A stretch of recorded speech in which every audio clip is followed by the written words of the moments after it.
বানাচ্ছি শুক্তো।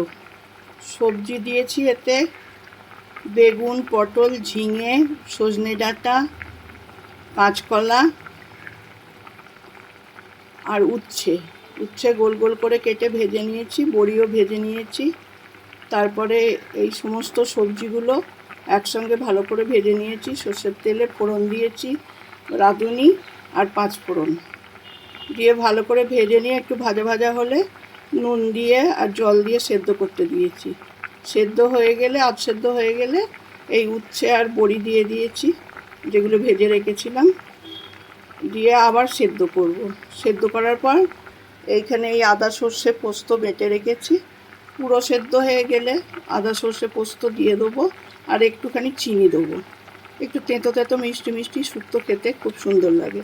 ওপর থেকে একটু ঘি ছড়িয়ে দেবো, দিয়ে পরিবেশন করব।